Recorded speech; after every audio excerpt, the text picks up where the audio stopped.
इस देश के एक महापुरुष ने, जिसे सम्यक संबोधि प्राप्त हुई, आज के ही दिन उन्होंने धर्म का चक्र चलाया, जिसे धर्म चक्र प्रवर्तन कहते हैं।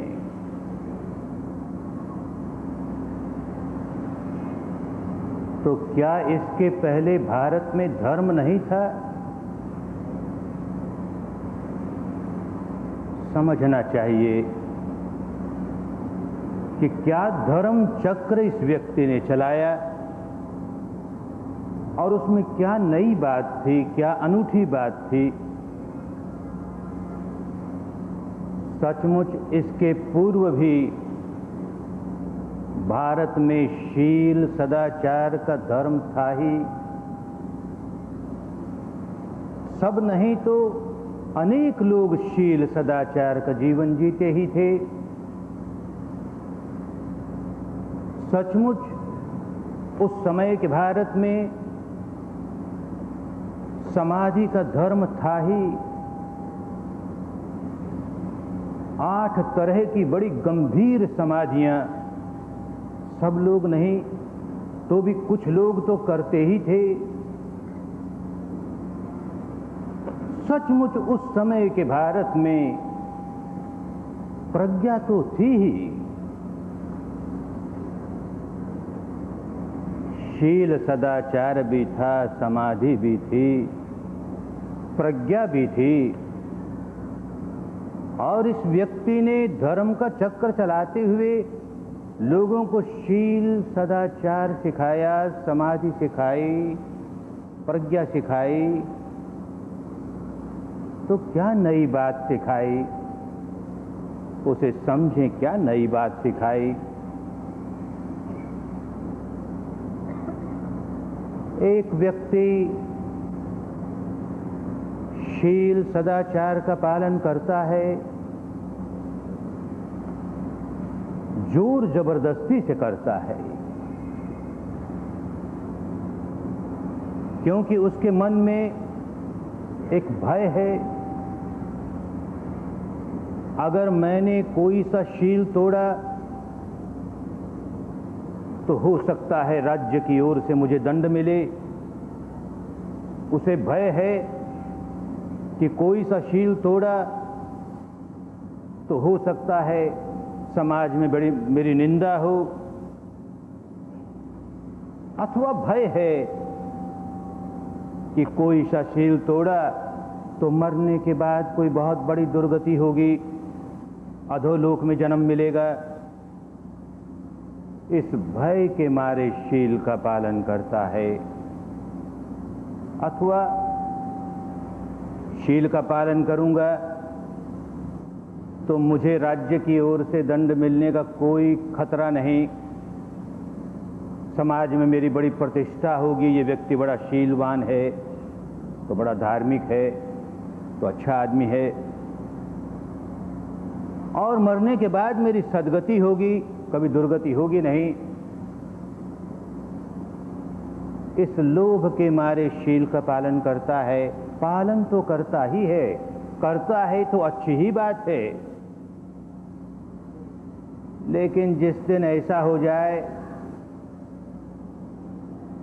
कि मनुष्य अपने स्वभाव से शील का पालन करने लगे, उसे शील का पालन करने में कोई प्रयत्न नहीं करना पड़े, कोई जोर जबरदस्ती नहीं करनी पड़े, उसका स्वभाव हो जाए। जिस दिन उसका स्वभाव हो गया, उस दिन उसका धर्म हो गया। धर्म चक्र प्रवर्तन है ना, तो यही धर्म है। धारण करे सुधर्म, धारेति धम्म। अब उसने धारण कर लिया, उसका स्वभाव हो गया। धर्म का अर्थ ही स्वभाव है। अत्तनो स्वभाव धारेति धम्म। उस व्यक्ति का स्वभाव हो गया। ऐसी अवस्था कैसे आए? चाहते तो सब हैं, पर कैसे आए? इस महापुरुष ने रास्ता बताया कैसे आए। तो अगला कदम मन को वश में करना सीखें, माने समाधि का कदम। तो समाधि तो उन दिनों थी ही, क्या नई बात बताए? किस तरह से किसी एक आलंबन के सहारे चित्त को एकाग्र करने का काम करता था साधक, और उसी का चिंतन करते करते करते जो आलंबन लिया उसको उन दिनों की भाषा में कहा वितर्क, और अब उसी का चिंतन चल रहा है तो उसे कहा विचरण। वितर्क है, विचार है, तो भीतर बड़ी प्रीति जागती है, मन को बड़ा अच्छा लगता है। तो प्रीति, सारे शरीर में एक रोमांच होता है, तो उसे कहा सुख। वितर्क है, विचार है, प्रीति है, सुख है, और चित्त की एकाग्रता है। अपने आलंबन पर चित्त लग गया, पहला ध्यान हुआ। उससे आगे बढ़ता है और गहराइयों में जाता है, तो विचार और वितर्क दोनों रुके, खत्म हुए। अब केवल मन में और शरीर में बड़ी प्रीति है, बड़ा सुख है, और चित्त की एकाग्रता है। और आगे बढ़ता है, इस दूसरे ध्यान से तीसरे ध्यान की ओर जाता है, तो मन को इस कदर शांत कर लेता है कि वो सुख है कि दुख है इसे महत्व नहीं देता। लेकिन फिर भी शरीर में तो पुलक रोमांच हो रहा है, तो मन में जो प्रीति जाग रही थी वो रुकी। अब केवल सुख है, चित्त की एकाग्रता है। तीसरा ध्यान हुआ, इससे आगे बढ़ा। अब ये जो शरीर में पुलक रोमांच की लहरियां चल रही थी, ये भी रुकी। अब न विचार है, न वितर्क है, न प्रीति है, न सुख है, केवल चित्त की एकाग्रता है। अपने ही किसी आलंबन को, जो आलंबन लिया उसी में चित्त समाहित हो गया। चौथा ध्यान हुआ। अब अपने मन को फैलाता है और आगे बढ़ाता है। अपने मानस को सारे विश्व में कैसे फैला दूं? तो ये जो विज्ञान है, उन दिनों की भाषा में विज्ञान माने कॉन्शियसनेस, भीतर जो जानने का अंग है चित्त का, उस विज्ञान को फैलाने लगता है। सारे विश्व में फैलने लगा, सारे विश्व में फैलने लगा, दूर दूर तक, जहां अनंत है इतनी दूर तक अपने मन को फैलाता है। अनंत विज्ञान हो गया। पांचवा ध्यान हुआ। अब रास्ते में कहीं कोई रुकावट नहीं, जहां मन जाता है बिना किसी बाधा के जाता है। जैसे आकाश ही आकाश हो गया, अनंत आकाश का ध्यान हो गया। अब पकड़ने के लिए कोई आलंबन ही नहीं रहा, अकिंचन है, कुछ पकड़ने के लिए नहीं, अनंत अकिंचन में फैल गया। सातवां ध्यान हो गया। अब देखता है मेरी जो संज्ञा है वो काम कर रही है, नहीं काम कर रही, नहीं जरा सी तो कर रही है, नहीं कर रही। ऐसी अवस्था जहां संज्ञा काम करती है कि नहीं करती है, उस अवस्था में पहुंचा और उसको भी अनंत में फैला लिया। तो नैव संज्ञा, ना संज्ञा, संज्ञा है ऐसा भी नहीं कह सकते, संज्ञा नहीं है ऐसा भी नहीं कह सकते। ऐसे आठवें ध्यान में पहुंच गया। बहुत बड़े ध्यान होते थे भारत के, आज तो लुप्त हो गए। अनेक प्रकार के आलंबनों को लेकर के अनंत तक फैलने का अभ्यास होता था।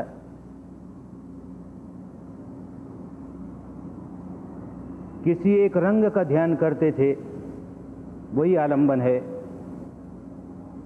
आंख खोली, रंग को देख लिया, आंख बंद की, फिर रंग को देखा, बंद आंखों रंग देखने की कोशिश की, आंख खोली, रंग देखा, आंख बंद की, फिर रंग देखा।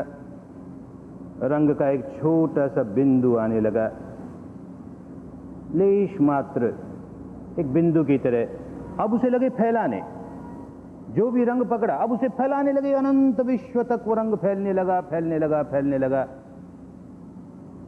है तो हमारे मन की कल्पना ही ना, लगा फैलने, फैला लिया उसको, अनंत तक फैला लिया।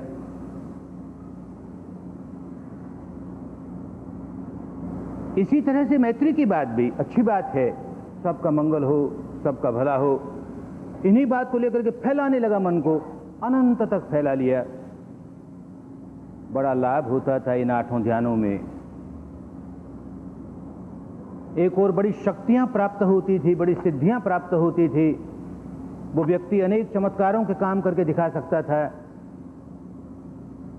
दूसरी ओर मन निर्मल भी होता था। तो क्या कमी थी फिर? इस व्यक्ति को सम्यक संबोधि क्या प्राप्त हुई? इस तरह के 8 ध्यान तो कर चुका था। कर लेने के बाद देखता है कि मेरे मानस की गहराइयों में अभी विकारों की जड़ें नहीं निकली। मन का बहुत बड़ा हिस्सा निर्मल होते होते होते ऐसी अनंत में फैल गया। ये तो हुआ, अच्छा हुआ, पर जड़ें नहीं निकली। उन दिनों की भाषा में कहा, अनुशय क्लेश तो रह ही गए। अनुशय माने जो सोए हुए, शय माने शयन करना, अनुशय अनुकरण करना। सोए सोए अनुकरण कर रहे हैं चित्तधारा के साथ। चित्तधारा की गहराइयों में जो साथ साथ अनुकरण कर रहे हैं, अनेक जन्मों से किए ही जा रहे हैं। अरे वो तो नहीं निकले ना, वो नहीं निकले तो अभी मुक्त नहीं हुआ। तो सामाजिक क्षेत्र में एक नई बात दी कि ध्यान ऐसा होना चाहिए, बाहर हम 1000 फैलाएं, भीतर जब तक नहीं फैला, भीतर जड़ों तक पहुंचाना है, तब जड़ें निकाल पाएंगे। तो बात पलटी। जो बात किसी एक आलंबन को लेकर के बाहर फैलने वाली थी, अब उसे भीतर की ओर। जो बात किसी एक काल्पनिक आलंबन के सहारे फैलने वाली थी, कल्पनाएं दूर करो। जो यथार्थ तुम्हारे अनुभव पर उतर रहा है, जो सच्चाई तुम्हारे अनुभव पर उतर रही है, उसके सहारे चलो, तो यही यात्रा भीतर की ओर होने लगेगी। उसने बहुत अच्छी तरह देख लिया। विपश्य साधक विपश्यना में जरा आगे बढ़ जाए तो वो भी खूब जानने लगता है कि हमारे मानस के किस प्रकार 2 टुकड़े बने हुए हैं। एक ऊपर ऊपर का मानस, जिसे आज की पश्चिमी भाषा में कहते हैं कॉन्शियस माइंड, हिंदी में उसे कहें चेतन चित्त।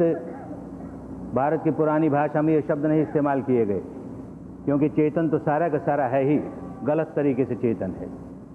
तो उसे कहा परित चित्त, माने परमित चित्त, छोटा सा चित्त। सारे के सारे चित्त का बहुत छोटा सा हिस्सा जो केवल ऊपर ऊपर का हिस्सा है। क्या करता है ये ऊपर ऊपर का हिस्सा? आंख से कोई रूप दिखा, अच्छा लगा, बुरा लगा। कान से कोई शब्द सुना, अच्छा लगा, बुरा लगा। नाक में कोई गंध आई, अच्छी लगी, बुरी लगी। जीभ पर कोई रस लगा, अच्छा लगा, बुरा लगा। शरीर से कुछ स्पर्श हुआ, अच्छा लगा, बुरा लगा। इस ऊपर ऊपर वाले मानस में कोई चिंतन चला, अच्छा लगा, बुरा लगा।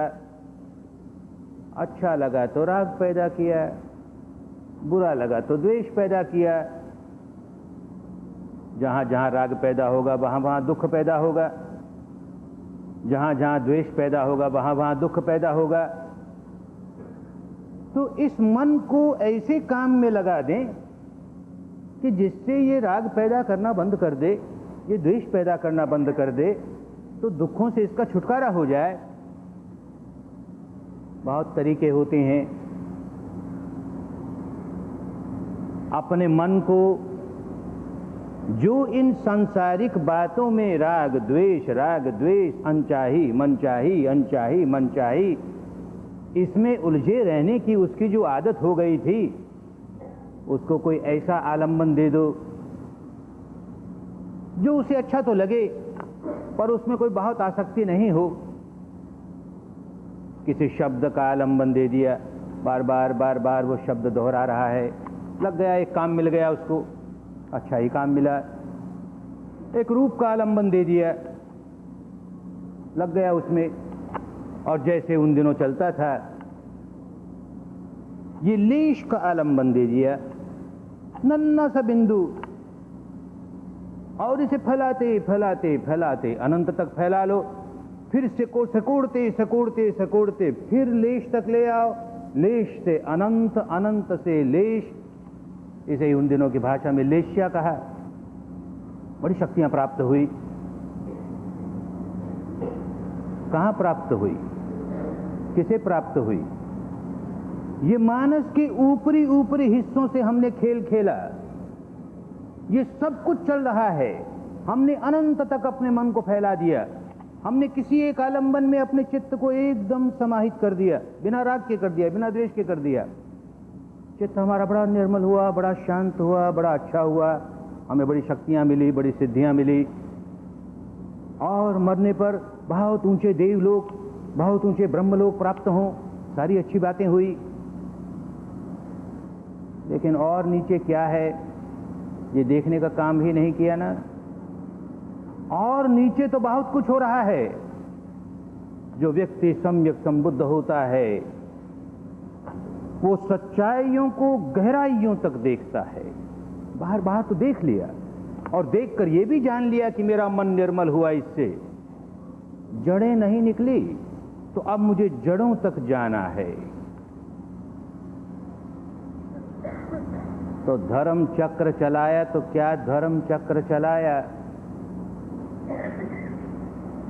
कि समाधि कहीं ऐसी न हो जाए कि किसी काल्पनिक आलंबन के सहारे हमारा चित्त एकाग्र हो जाए, भले बिना राग के हो जाए, बिना द्वेष के हो जाए, पर काल्पनिक आलंबन के सहारे हुआ, हमारे चित्त का केवल ऊपरी ऊपरी हिस्सा एकाग्र हो जाए, खूब एकाग्र हो जाए और फैल भी जाए। वो परित्त चित्त महग्गत चित्त हो गया, महान हो गया, कितनी दूर फैल गया, सारे विश्व में फैल गया, अपमानो अनंत में फैल गया, प्रमाण नहीं उसका। लेकिन फिर भी अपने भीतर की ओर क्या सच्चाइयां हैं, ये तो उसने नहीं देखी।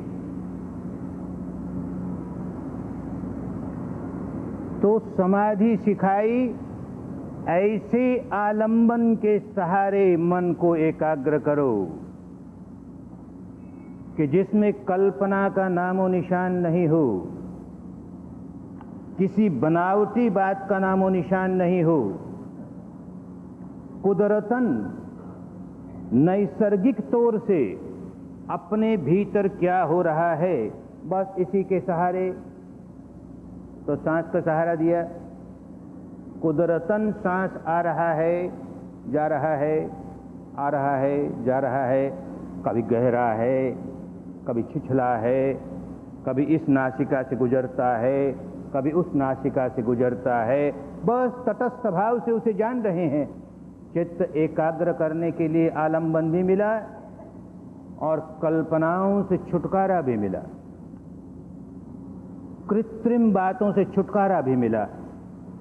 निसर्ग के सहारे, जो नैसर्गिक सत्य है उसके सहारे चित्त को एकाग्र करने का काम शुरू किया। तो समाधि सम्यक समाधि होने लगी, कल्पनाएं नहीं।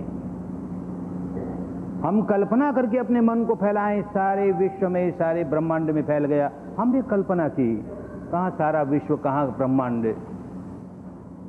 अब तो अनुभव का ही काम सारा का सारा। जो घटना 3.5 हाथ की काया में घट रही है, उसी के सहारे काम। समाधि का काम हुआ। प्रज्ञा भी भारत में थी ही, लोगों ने सुन ही रखा था और इसलिए मान भी रहे थे। अरे भाई, ये सारा शरीर, ये सारा चित्त, ये तो अनित्य है भाई, बड़ा नश्वर है, बड़ा भंगुर है। ये मैं नहीं, ये मेरा नहीं, ये मेरी आत्मा नहीं, अनात्म है, अनात्म है, अनित्य है, अनात्म है।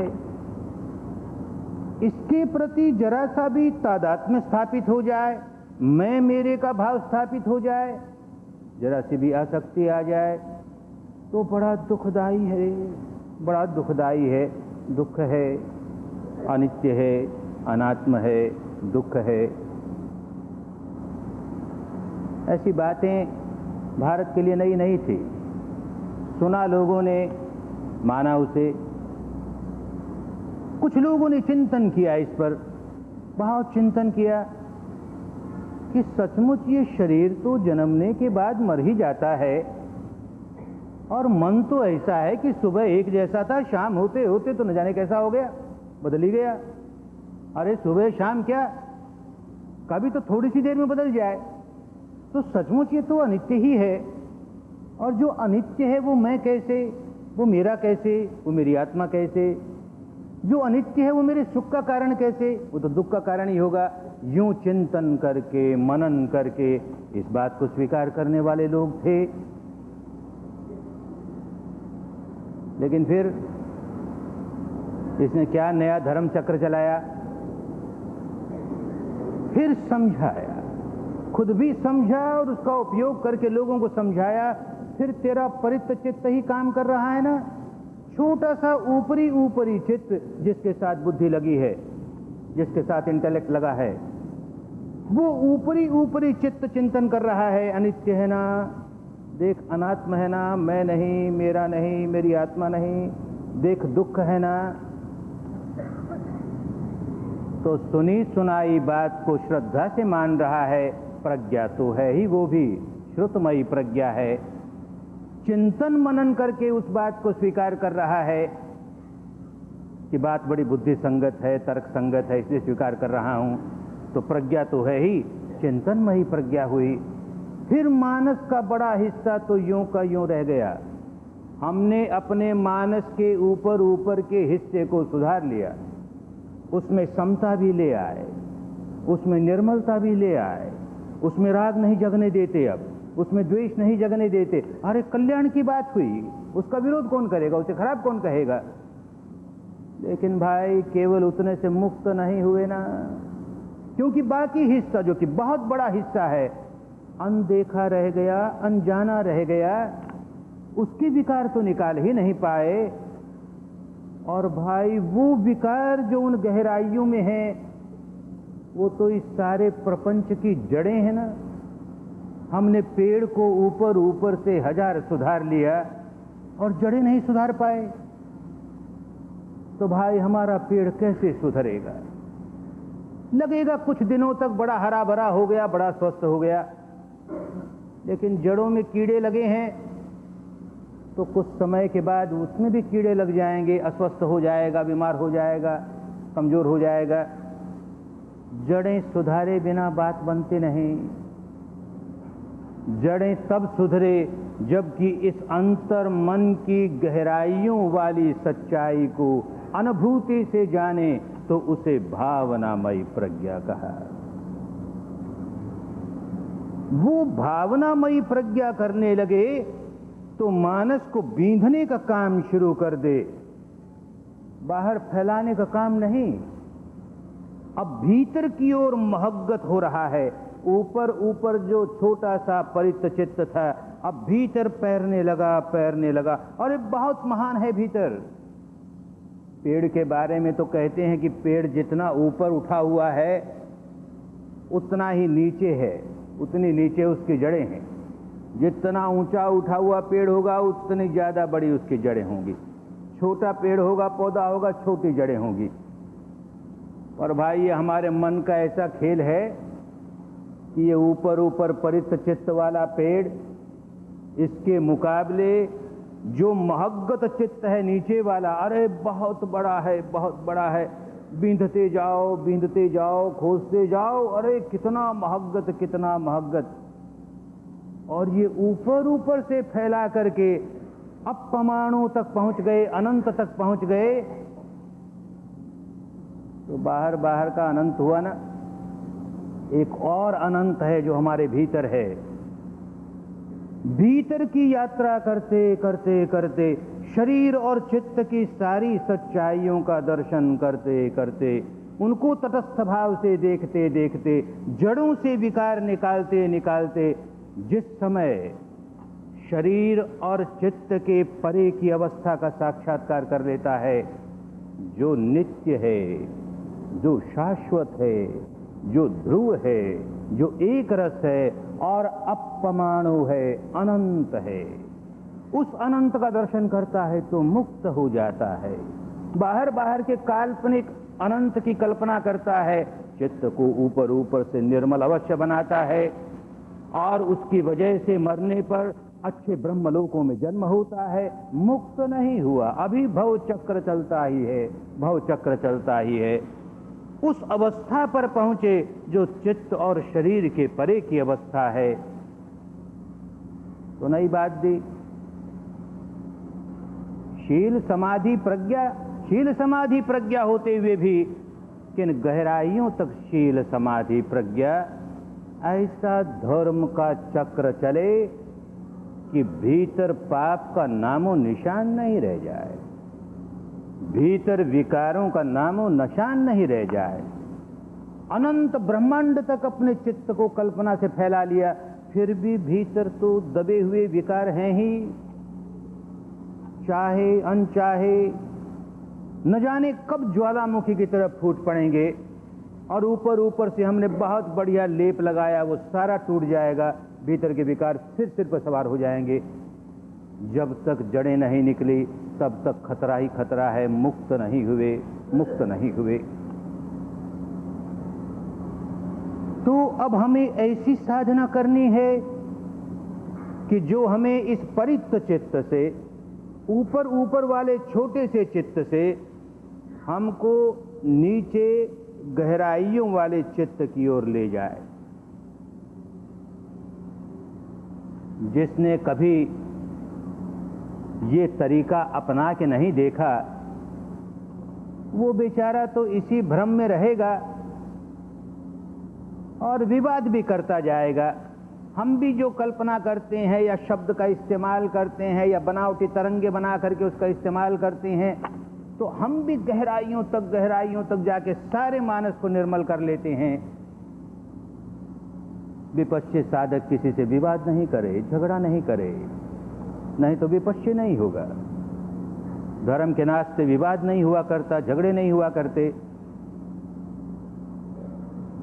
किसी को वही रास्ता अनुकूल लगा, करे भाई तू वैसा करता है कर, हमें ये अनुकूल लगा इसलिए हम ये कर रहे हैं, और समझेंगे जरूर दोनों में क्या अंतर है।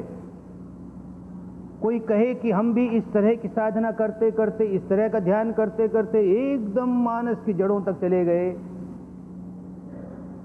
तो उससे झगड़ने की बात नहीं, पर अपने मन में तो समझेंगे कैसे चला गया भाई ये जड़ों तक। हमारी जड़ें कहाँ है?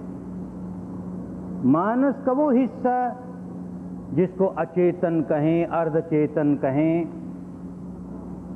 वो क्या करते रहता है? वो तो प्रतिक्षण शरीर पर होने वाली संवेदनाओं के साथ जुड़ा रहता है। विपश्य साधक इस बात को खूब समझने लगेगा। प्रतिक्षण जुड़ा रहता है। रात को गहरी नींद में हूं और शरीर पर कोई संवेदना जागी, तुरंत उसे जानेगा और प्रतिक्रिया करेगा। बहुत गहरी नींद में हूं, मच्छर ने काटा कि शरीर के वजन की वजह से अच्छा नहीं लगा, तो प्रतिक्रिया करता हूं। मच्छर ने काटा, वहां खुजलाता हूं। भारी लगा शरीर तो करवट बदलता हूँ, सुबह सुबह ठंड लगी तो कंबल लेकर के ओढ़ लेता हूँ। कौन करता है ये हमारे मानस का वो हिस्सा जो प्रतिक्षण हमारे शरीर के साथ जुड़ा हुआ है, जो प्रतिक्षण हमारे शरीर की संवेदनाओं के साथ जुड़ा हुआ है। रात को भी यही काम करते रहता है, दिन में भी यही काम करते रहता है। किसी बात में लगा है तो ऊपर ऊपर का चित्त लगा है किसी बात में, ये भीतर वाला चित्त तो वही काम करता है शरीर में। कहाँ क्या संवेदना हो रही है, कहाँ क्या संवेदना हो रही है। कहीं खुजली आई तो झट खुजलाता है, कहीं भारी लगा तो जरा बदलता है। अरे कर रहा है ना, वो तो अपने ही काम में लगा है ना। हम जागते हैं तो वो अपने काम में लगा है, हम सो रहे हैं तो भी वो अपने काम में लगा है। और उसको तो एक ही काम मिल गया कि शरीर में कहाँ कहाँ कैसी कैसी संवेदना होती है, उसको जान करके प्रतिक्रिया करो। अच्छी लगे तो राग की प्रतिक्रिया करो, बुरी लगे तो द्वेष की प्रतिक्रिया करो। तो इस महापुरुष ने देख लिया कि भाई ये ऊपर ऊपर के छोटे से चित्त को तो हमने निर्मल किया, अब राग नहीं जगने देते, क्योंकि बुद्धि के स्तर पर खूब समझा दिया उसको कि देख तुझ में राग नहीं जगना चाहिए, तुझ में द्वेष नहीं जगना चाहिए, सब अनित्य है, सब नश्वर है, सब भंगुर है। खूब समझा दिया उसे, राग नहीं जगाता, द्वेष नहीं जगाता। समझता है कि मैं तो बड़ा वीतरागी हो गया, बड़ा वीत द्वेष हो गया, बड़ा वीत मोह हो गया, अरे मुक्त हो गया ना मैं। देखो मेरी पहुंच सारे अखिल ब्रह्मांड तक हो गई, कितना अनंत में फैल गया, मेरी मुक्ति में कहाँ कोई संदेह। बेचारे ने अपने भीतर नहीं देखा। उस अवस्था में भी जबकि वो कल्पना के सहारे अपने इस ऊपर वाले चित्त को सारे विश्व में फैला रहा है, भीतर भीतर तब भी कोई संवेदना जागती है और भीतर वाला मानस प्रतिक्रिया करता है। संवेदना जागती है, भीतर वाला मानस प्रतिक्रिया करता है। एक भाई किसी मंत्र को लेकर उसका जाप करता है, किसी शब्द को लेकर जाप, अरे बड़ी अच्छी बात है, अपने चित्त को एकाग्र भी करता है, मानस के ऊपरी ऊपरी हिस्से को निर्मल भी करता है। उस बेचारे ने कब देखा कि मेरा ये जाप चल रहा था, उस समय भी मेरे भीतर संवेदनाएं तो चल ही रही थी, और उन संवेदनाओं को ये भीतर वाला बावला चित्त जान जान के प्रतिक्रिया भी कर रहा था, राग कर रहा था, द्वेष कर रहा था। राग ये बात जानी ही नहीं कभी, क्योंकि अपने भीतर देखने का काम ही नहीं किया। आंख बंद करके कभी ध्यान भी किया तो कल्पनाओं का किया, अपने भीतर की सच्चाई का ध्यान ही जिसने नहीं किया, वो जानेगा कैसे कि मेरे भीतर क्या हो रहा है। वो जानेगा कैसे कि मेरे मानस का एक हिस्सा ऐसा है जो रात दिन प्रतिक्रिया करता है, राग की करता है, द्वेष की करता है, राग की करता है, द्वेष की करता है। अरे जब तक उसका स्वभाव नहीं पलटा, तुम वीतराग कैसे हुआ भाई? उसका राग वाला स्वभाव नहीं पलटाना, उसका द्वेष वाला स्वभाव नहीं पलटाना, तुम अवीत द्वेष कैसे हुआ भाई? मोह ही मोह ना, इतना अज्ञान, इतनी अविद्या, पता ही नहीं क्या हो रहा है भीतर, तो वीत मोह कैसे हुआ? मोह ही मोह ना, नहीं, मैं वीत राग नहीं हुआ, मैं वीत द्वेष नहीं हुआ, मैं वीत मोह नहीं हुआ। इस सच्चाई को स्वीकार करता है तो गहराइयों से काम करना शुरू कर देता है, गहराइयों से काम करना शुरू कर देता है। इन गहराइयों तक जो मानस काम कर रहा है वो बुद्धि की बात सुनने को तैयार नहीं। बुद्धि के स्तर पर हमने खूब समझ लिया शरीर अनित्य है, चित्त अनित्य है, नश्वर है, भंगुर है, ये मैं नहीं, ये मेरा नहीं, मेरी आत्मा नहीं, ये दुख का ही दुख का कारण है, खूब समझ लिया। और ऊपर ऊपर वाले चित्त ने उसके प्रति राग करना बंद कर दिया, द्वेष करना बंद कर दिया। लेकिन ये भीतर वाला चित्त तो बुद्धि की बात सुनने को तैयार नहीं। बुद्धि हजार समझ गई, फिर भी वो तो उसी काम में उलझा है, राग पैदा करता है, द्वेष पैदा करता है, और रात दिन करता है, राग पैदा करता है, द्वेष पैदा करता है। उसे कैसे समझाएं? तो उसको समझाने का एक ही तरीका कि ये जो परित्त चित्त था, जिसे बाहर की ओर तो इतना अनंत तक बढ़ा दिया, और उसे भीतर की ओर बढ़ाएं भाई, ताकि भीतर और ऊपरी ऊपरी चित्त में जो दीवारें पड़ी हैं वो टूटे तो मानस बढ़ता बढ़ता बढ़ता अपनी गहराइयों तक जाना शुरू कर दे। समाधि में सांस का सहारा किस लिए लिया? किसी अन्य आलंबन का सहारा क्यों नहीं लिया? कोई भी अन्य आलंबन का सहारा लेंगे तो उसमें कल्पना जुड़ी होगी, या कल्पना जुड़ी होगी या कोई क्रिएटेड सत्य, बनावटी सत्य, कृत्रिम सत्य हमने बना लिया। किन्हीं शब्दों द्वारा हमने कोई तरंग पैदा कर ली, हमने बना लिया। अब उसके सहारे चित्त को एकाग्र करने का काम कर रहे हैं। नेचुरल, स्वाभाविक, कुदरतन क्या हो रहा है इसको देखने का काम नहीं किया। तो सांस का सहारा इसलिए लिया कि हमको तो उन अवस्थाओं पर जाना है जहां कुदरतन हमारा अंतर्मानस क्या कर रहा है, कुदरतन उसमें क्या हो रहा है, अपने आप क्या हो रहा है, अपने आप उसमें राग हो रहा है, द्वेष हो रहा है, उसको समझना है। तो आलंबन ऐसा लेना होगा जो कि हमको उस रास्ते की ओर ले जाने में सहायक हो। तो विपश्ची साधक देखता है 3 दिन बीतते बीतते संवेदनाएं मालूम होने लगी। कल्पना करता रहे, अनंत तक की कल्पना करता रहे, संवेदनाओं पर ध्यान जाएगा ही नहीं, क्योंकि संवेदनाओं को जानने का काम ही नहीं किया। कैसे जाएगा ध्यान? हमने तो एक कल्पना कर ली, उसी के सारे मन को फैला रहे हैं। हमने तो कोई तरंग बनावटी पैदा कर ली, उसके सहारे मन को समाहित कर रहे हैं, फैला रहे हैं। अपने भीतर कुदरतन क्या तरंगें पैदा हो रही हैं, कुदरतन क्या संवेदना पैदा हो रही है, और उस संवेदना के प्रति हमारा भीतर वाला मानस कैसी प्रतिक्रिया कर रहा है, अरे उसे जानना है भाई, क्योंकि उसे सुधारना है भाई। बाहर का सुधार तो किया, अच्छा किया, भीतर का सुधार हुए बिना हम मुक्त नहीं हुए। इसलिए सांस के सहारे काम शुरू किया। 3 दिन होते होते यहाँ संवेदनाएं मिलने लगी, और आगे बढ़े तो सारे शरीर की संवेदनाएं मिलने लगी। तो जुड़ गए ना, अपने ऊपर वाले मानस को इस भीतर वाले मानस से जोड़ दिया।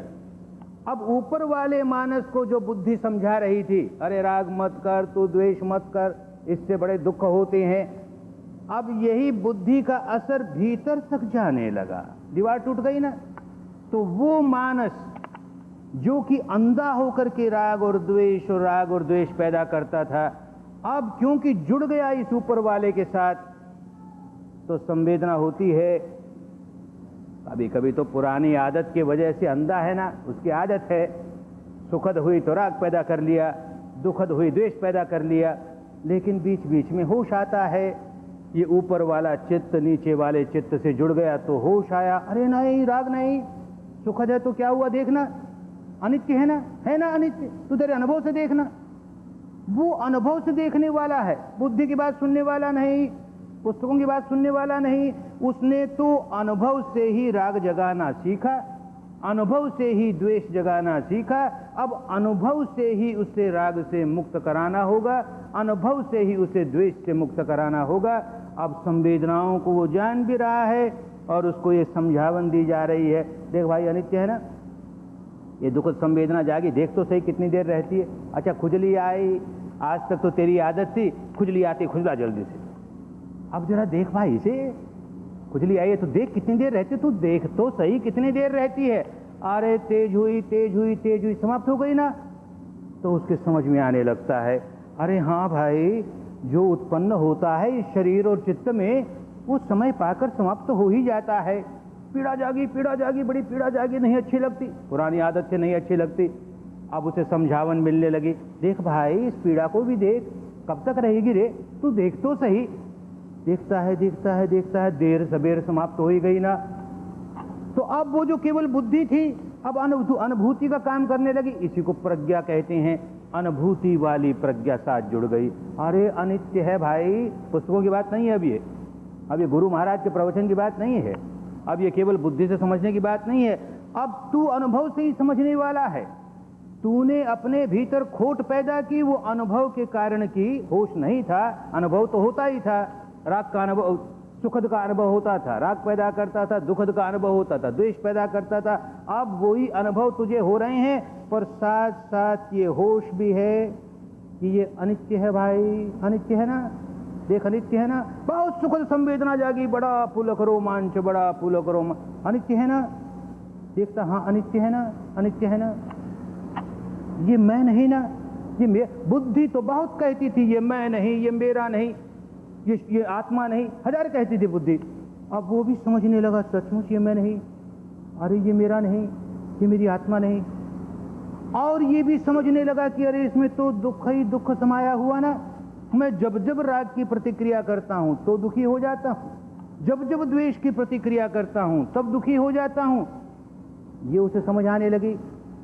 तो बात तो वो की वो अनित्य है, अनात्म है, दुख है, लेकिन इस बात को हम केवल बुद्धि तक समझ कर नहीं रह गए, अब हमने गहराइयों तक अपने मानस के उस हिस्से को भी समझा दिया। तू भी देख भाई, तेरे अनुभव से देख, तू जो ये बावले की तरह राग करता है, द्वेष करता है और व्याकुल होता है, अरे इस व्याकुलता के बाहर निकलना रास्ता है ना निकलने का। अब वो बदलना शुरू हुआ, जरा जरा सा ही शुरू होता है, पर शुरू तो हुआ ना। आज तक तो उस ओर ध्यान ही नहीं ले गए। जो ध्यान करेंगे, कल्पनाओं का ध्यान, कृत्रिम बातों का ध्यान, नकली बातों का ध्यान, फैलाएंगे मन को इधर से उधर या डुबो देंगे मन को। तो अच्छा तो है आदमी जब दुखी होता है तो अपने मन को अपने दुख के कारणों से कहीं दूर ले जाना चाहता है, ये उसका स्वभाव हो गया। बहुत दुखी हो जाए, कोई ऐसी घटना घट गई कि हम बड़े विषाद में डूब गए, बड़े दुख में डूब गए, अब न रात को नींद आती है, दिन में चैन पड़ती है, बहुत व्याकुल है, तो चलो भाई थोड़ी देर मन बहलाने के लिए किसी सिनेमा में चलो, किसी नाटक में चलो, ये अपना वीडियो ही खोलो, इसी को देखो, अथवा इससे गया गुजरा काम करे तो चलो किसी शराब खाने में चलो, 2 घूंट ले लो, अरे किसी जुए घर में चलो, वहां मन लग जाएगा, किसी घोड़े की रेस में जाओ, वहां मन लग। थोड़ी देर तो अपने मन को दुखों से मुक्त कर लिया, बहला लिया, भुलावे में ले गया। तो भाई भुलावा तो भुलावा ही है, अपने मन को कितनी देर भुलावे में रखेंगे, भीतर तो व्याकुलता भरी हुई है। अनचाही के प्रति द्वेष, मनचाही के प्रति राग, अनचाही के प्रति द्वेष, मनचाही के प्रति राग, ये तो चल ही रहा है और दुख भरा हुआ है, और हम अपने ऊपर ऊपर चित्त को बहला रहे हैं। उधर नहीं बहलाया तो और किसी बात में बहलाया, थोड़ी देर चलो मंदिर हो आए, थोड़ी देर चलो मस्जिद हो आए, थोड़ी देर चलो गिरजाघर हो आए, थोड़ी देर चलो ये पाठ कर लें, थोड़ी देर भजन कीर्तन में बैठ जाएं, थोड़ी देर कोई कथा वार्ता सुने धर्म की, तो ये ऊपर वाला मन लग गया, उससे तो अच्छे काम में लगा। पर भुलावा तो भुलावा ही रहा ना, अपने दुखों की ओर नहीं गया ना, पलायन तो पलायन ही रहा ना, अपने दुखों की ओर जाना शुरू कर दिया, दुखों की ओर जाना शुरू कर दिया तो दुखों की जड़ें निकाल लेगा। पहला पहला धर्म चक्र परिवर्तन यही था और कुछ नहीं था। ये जो 4 सत्य हैं, इनको आर्य सत्य करके समझाया। दुख है तो भाई क्या नई बात हुई, दुनिया के सारे लोग जानते थे पहले भी दुख है, बीमारी आ जाए तो दुख है, बुढ़ापा आ जाए तो दुख है, मरना आए तो दुख है, किसी प्रिय से वियोग हो गया तो दुख है, अप्रिय से संयोग हो गया तो दुख है, मनचाही बात नहीं हुई तो दुख है, अनचाही बात हो गई दुख है। तो क्या नई बात दी इस आदमी ने, ये तो हम जानते ही थे पहले से। अरे बहुत बड़ी नई बात दी, कहता है दुख का परिज्ञान करना है। एक नया शब्द दिया भारत को, परिज्ञान करना है। दुख की परिधि कहां तक है, परिसीमा कहां तक है, उसका सारा क्षेत्र कितना है, उस सारे क्षेत्र को देख जाएंगे तब दुख का साक्षात, दुख को हमने जान लिया, पूरी तरह से जान लिया। हमने तो ऊपर ऊपर से जाना दुख है और उसको दूर करने के लिए हमने ये भुलावा वो भुलावा, तो हमने दुख को पूरी तरह जाना नहीं। जब गहराइयों से बींधने लगे बींधने लगे बींधने लगे तो उसकी सारी सीमाओं तक जान लिया, अंतिम सीमा तक जान लिया। गहराइयों से बींधते बींधते ऐसी अवस्था आती है, साधुओं को आने लगती है, बड़ा पुलक रोमांच होता है, सारे शरीर में धारा प्रवाह, बड़ी सुखद संवेदना, बड़ी सुखद संवेदना। प्रज्ञा ठीक से नहीं जागती तो कहता अब के जान लिया, बस दुख के दूर हो गया, देखो कैसा आनंद आया, कैसा। होश रखता है, सचमुच विपश्यना करता है तो समझता है अभी दुख का ही क्षेत्र है। जहां जहां अनित्यता का क्षेत्र है वो दुख का ही क्षेत्र है, क्योंकि वो सदा रहने वाला नहीं, देखते देखते समाप्त हो जाएगा। समाप्त हो जाएगा तो फिर रोना आएगा। आसक्ति पैदा कर लूंगा ना, उसे सुखद मान के आसक्ति पैदा कर ली तो उसके जाते ही रोना आएगा, ये बात समझ में आने लगेगी। तो अभी दुख का ही क्षेत्र है, अभी दुख का ही क्षेत्र है, उस सीमा तक पहुंच गया कि जिसके बाद शरीर और चित्त के परे की अवस्था का अनुभव हो गया, जो नित्य है, जो शाश्वत है, जो ध्रुव है, जिसमें कुछ उत्पन्न होता ही नहीं, नष्ट होता ही नहीं, एक रस बना रहता है, तो दुख काहेगा। तो दुख की सारी अवधि, सारी परिधि देख गया, तब पहला आर्य सत्य हुआ। दुख का कारण है तो ऊपर ऊपर से तो खूब जानता है, तृष्णा दुख का कारण है, इसमें क्या नई बात बताई। तृष्णा माने राग की भी तृष्णा, द्वेष की भी तृष्णा, मन चाही को रोके रखने की तृष्णा, बढ़ाने की तृष्णा, अनचाही को दूर करने की तृष्णा, तो वही राग वही द्वेष। तो ये राग द्वेष जागता है तो व्याकुल हो जाता हूं, इस बात को समझता है। अरे पर उसकी गहराइयों तक नहीं गया ना, कि उन गहराइयों तक कि जहां प्रतिक्षण राग पैदा करता हूं, द्वेष पैदा करता हूं, उन गहराइयों में जहां बड़ी शांति मिलती है, बड़ा आनंद आता है, वहां राग है ना, अभी भी राग है ना, उन गहराइयों में राग नहीं निकला ना। तो अभी हमने तृष्णा को उन गहराइयों तक देखा नहीं, हमने तृष्णा को उन गहराइयों तक जड़ों से निकाला नहीं, तो आर्य सत्य नहीं हुआ। उन गहराइयों तक निकाले तो आर्य सत्य हुआ। कैसे निकाले? तो सुनी सुनाई बात तो बहुत है, भाई शील का पालन करो, मन को वश में करो, अपने भीतर प्रज्ञा जगाओ, ये सारा संसार अनित्य है, नश्वर है, भंगुर है, इसके प्रति आसक्ति नहीं होनी चाहिए। ये सब तो करके देखा, करके देखने पर भी उस अवस्था पर नहीं पहुंचा जो नित्य है, शाश्वत है, ध्रुव है, एक रस है, पहुंचा नहीं ना अभी तक। तो रास्ता पूरा नहीं किया, ऊपर ऊपर से समझ के रह गया रास्ते को। अब चलता है गहराइयों की ओर, गहराइयों की ओर, सारा रास्ता माप लेता है तो उस अवस्था का साक्षात्कार कर लेता है।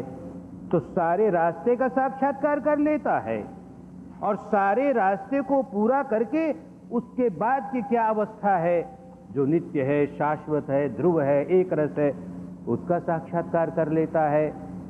तो चार आर्य सत्य हुए भाई। चार आर्य सत्यों की चर्चा करके रह जाए, हम चार आर्यों को सत्य मानने वाले, हम भगवान बुद्ध के बड़े अनुयायी, हमने धर्म को खूब समझा, हमारे लिए तो बड़ा अच्छा धर्म चक्र परिवर्तन हुआ। अरे नहीं हुआ तेरे लिए, तूने भगवान बुद्ध को नहीं समझा, अभी तेरे लिए धर्म चक्र नहीं है। धर्म चक्र तो तभी धर्म चक्र है जबकि मानस के ऊपरी हिस्से से गहराइयों तक पहुंचा दे, सारे विकारों को जड़ों तक काटते काटते काटते उस अवस्था तक पहुंचा दे जो विकार विहीन अवस्था है। भले समय लगता है, ये आतुरता कोई लेकर चल पड़े रास्ते पर कि एक शिविर में मुझको तो मुक्त होना ही है, मैं मुक्त होके रहूंगा, अथवा एक में नहीं हुआ तो दो में तो होके रहूंगा, तीन में तो होके रहूं। अभी समझा नहीं धर्म को, ये हमारा काम नहीं। कालंग आगमे, ये समय आवे तब आवे, हम अपना काम किए जा रहे हैं, हम अपना काम किए जा रहे हैं, मानस को ऊपर से नीचे की ओर यात्रा करा रहे हैं और जिन गहराइयों तक जा रहे हैं उन गहराइयों तक समता समता समता, इसमें वो पकता जा रहा है। हम अपना काम किए जा रहे हैं। कितना समय लगेगा? अरे कितना हमने विकार इकट्ठा कर रखा, कितने जन्मों से संग्रह कर रखा, उसकी परतें उतरते उतरते जितना समय लगे। ऐसे लोग भी होते हैं कि थोड़ी ही परतें हैं भीतर, जल्दी उतर गई तो जल्दी अंतिम अवस्था का साक्षात्कार हो गया। बहुत परतें हैं तो देर लगती। अरे पर देर लगे कि जल्दी हो, काम तो हम ठीक कर रहे हैं ना, उतार रहे हैं ना, अपनी परतें उतर रही है ना। अरे जितनी जितनी उतरी उतने उतने तो हल्के हुए। जिन जिन विकारों की उदीरना हुई, विपश्यना करते करते देखते हैं कैसी उदीरना होती है। बड़े ठंड का मौसम है, बड़ी गर्मी फूटी जोर से, अपने विकारों की फूटी ना भाई। साधक खूब समझता है, काहे की फूटी, विकारों की फूटी ना। देख कितनी गर्मी फूटी, तो हमारे विकारों की गर्मी फूटी, उदीरना हुई, हम समता से देख रहे हैं, उसके परतें उतर रही हैं, परतें उतर रही हैं, और उतरते उतरते उतरते गर्मी चली गई, शीतलता आ गई। कभी ध्यान करते करते देखता बड़ी गर्मी के मौसम है और भीतर से बड़ी धुजनी चलने लगी, बड़ा कंप होने लगा और बड़ी ठंड अरे काहे की ठंड लगने लगी तुम्हें? अपने विकारों की है ना। अब देखे जाए इसको, देखते देखते देखते परतें उतरती हैं, परतें उतरती हैं। बड़े आराम से बैठने की आदत, घंटे भर तो बैठने में कभी कोई कष्ट होता ही नहीं, ऐसा हो गया स्वभाव। और कभी बैठता है तो 10 ही मिनट में ये पीड़ा जागी, अरे इतनी जोर की, अरे रोज 1 घंटे बैठता है, कभी कुछ नहीं होता, अब क्या हो गया? अरे आदत छूट गई एक ही दिन में, क्या हो गया? अरे क्या हो गया? कोई विकार फूटा भीतर से, पीड़ा के रूप में हुई उदीरना उसकी। और समझदार साधक तो देखता है, उतरती है परतें, उतरती है देखते देखते समाप्त हो गया। यूं उदीरना होती है, निर्जरा होती है, उदीरना होती है, निर्जरा होती है, विकार क्षय हुए जा रहे हैं, क्षीण हुए जा रहे हैं, उनसे छुटकारा हुआ जा रहा है। तो मन प्रसन्नता से भरा रहे, भाई हमको ठीक रास्ता मिल गया है, हमारे विकारों से मुक्त होने का सही रास्ता मिल गया है।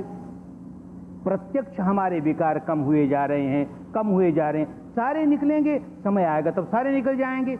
अगर निकलने शुरू हो गए, कपड़ा बहुत मैला था, साबुन मिल गई, हम इस्तेमाल करने लगे, अरे थोड़ा थोड़ा मैल तो उतरने लगा ना, थोड़ा थोड़ा तो उसमें सफेदपना आने लगा ना, निर्मलता आने लगी ना। यूं ही उतरते उतरते उतरते बिल्कुल स्वच्छ हो जाएगा, निर्मल हो जाएगा, क्योंकि आखिर साबुन तो साबुन है, अपना काम करती ही है।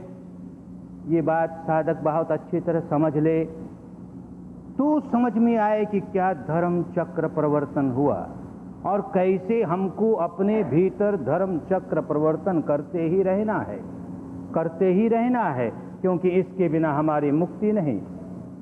इसके साथ साथ हर साधक को एक बात बहुत अच्छी तरह समझ के रखनी चाहिए कि जिस किसी भाई ने, बहन ने अभी तक विपश्यना का दर्शन नहीं किया, ये अपने भीतर का सम्यक दर्शन किया नहीं, केवल चिंतन मनन ही करता है, कल्पनाओं का जीवन ही जीता है, और वैसे ऊपर ऊपर से भला आदमी है, कोई बुराई नहीं उसमें, लेकिन क्योंकि वो विपश्यना नहीं कर रहा है, इसलिए कभी उसके प्रति मन में द्वेष नहीं जाग जाए, घृणा नहीं जाग जाए, अपने बारे में अहंकार नहीं जाग जाए, अरे मेरे जैसा ज्ञानी कौन, देख मैं विपश्यना करने लगा और इन मूढ़ों को देखो, ये तो ऊपर ऊपर के चित्तगाई खेल खेलते हैं, तो विपश्यना नहीं होगी, फिर अहम जागेगा। और अहम की ग्रंथि तो सबसे बड़ी ग्रंथि, बड़ी खतरनाक ग्रंथि, करुणा जागेगी। जो कोई कैसा काम कर रहा है, बहुत ही अनुचित काम कर रहा है, चित्त को मैला करने का ही काम कर रहा है, तो अपनी ओर से करुणा अधिक जागेगी। अरे बेचारा बहुत उलझा है रे, किसी तरह से इसको धर्म का मार्ग मिल जाए, तो अपने बंधनों को बार बार बांधे जा रहा है, बढ़ाए जा रहा है। इस आदत के बाहर निकले, बंधनों के बाहर निकले, कैसे कल्याण हो जाए, इसका कल्याण हो जाए।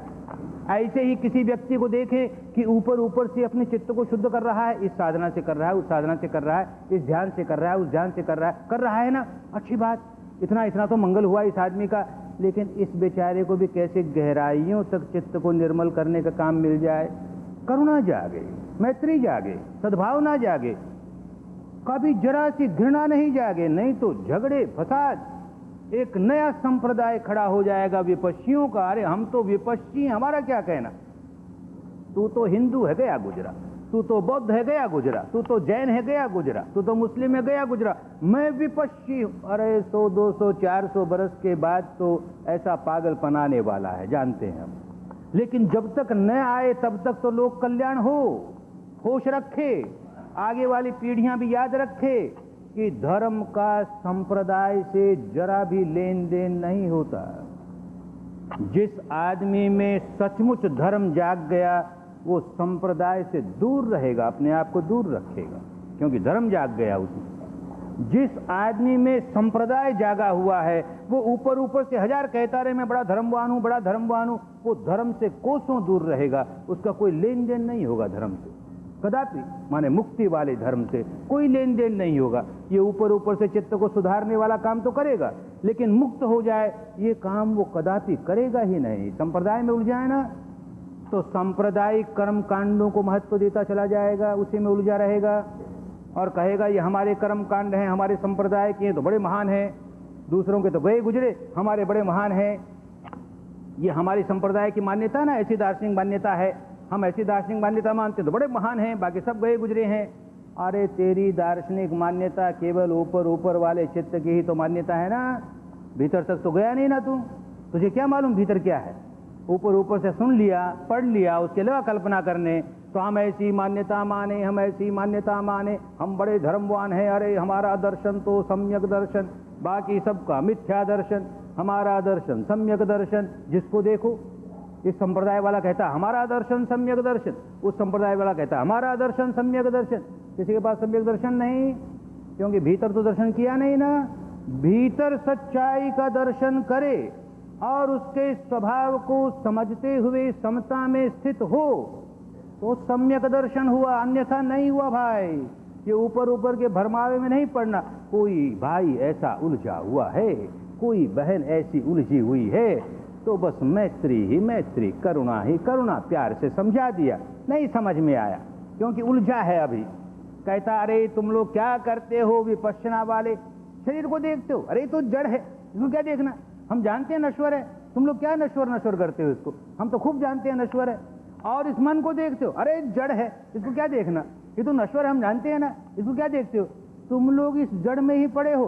तुमको वो चेतन कैसा? कौन सा चेतन भाई? तूने तो देख लिया क्या? कैसा चेतन है तूने देख लिया क्या? अरे कल्पना ही करता है ना बावला आदमी। पर ऐसे बावले आदमी के प्रति घृणा नहीं जाग जाए, क्या जागे? अरे बावला है, इसको पता नहीं बेचारे को, इसलिए उलझन भरी बातें करता है। जिस दिन इस रास्ते पर जाएगा, सच्चाई को अनुभूतियों के स्तर पर समता भाव से देखकर अपने भीतर का सम्यक दर्शन जगा लेगा, तो जो ज्ञान जागेगा वो सम्यक ज्ञान होगा। अन्यथा ये ऊपर इंटेलेक्ट वाला ज्ञान होगा, बुद्धि वाला ज्ञान होगा, सम्यक ज्ञान नहीं हुआ। भावनामयी प्रज्ञा होगी तो उसी को सम्यक ज्ञान कहते हैं। अनुभूतियों पर जागा, अंतर्मन की गहराइयों ने अनुभूत कर लिया, अनुभव कर लिया, अनित्य है भाई, अनित्य, ये सारा क्षेत्र अनित्य है। और नित्य का साक्षात्कार होगा, उस दिन ये अनित्य का बोध और बड़ा स्पष्ट हो जाएगा।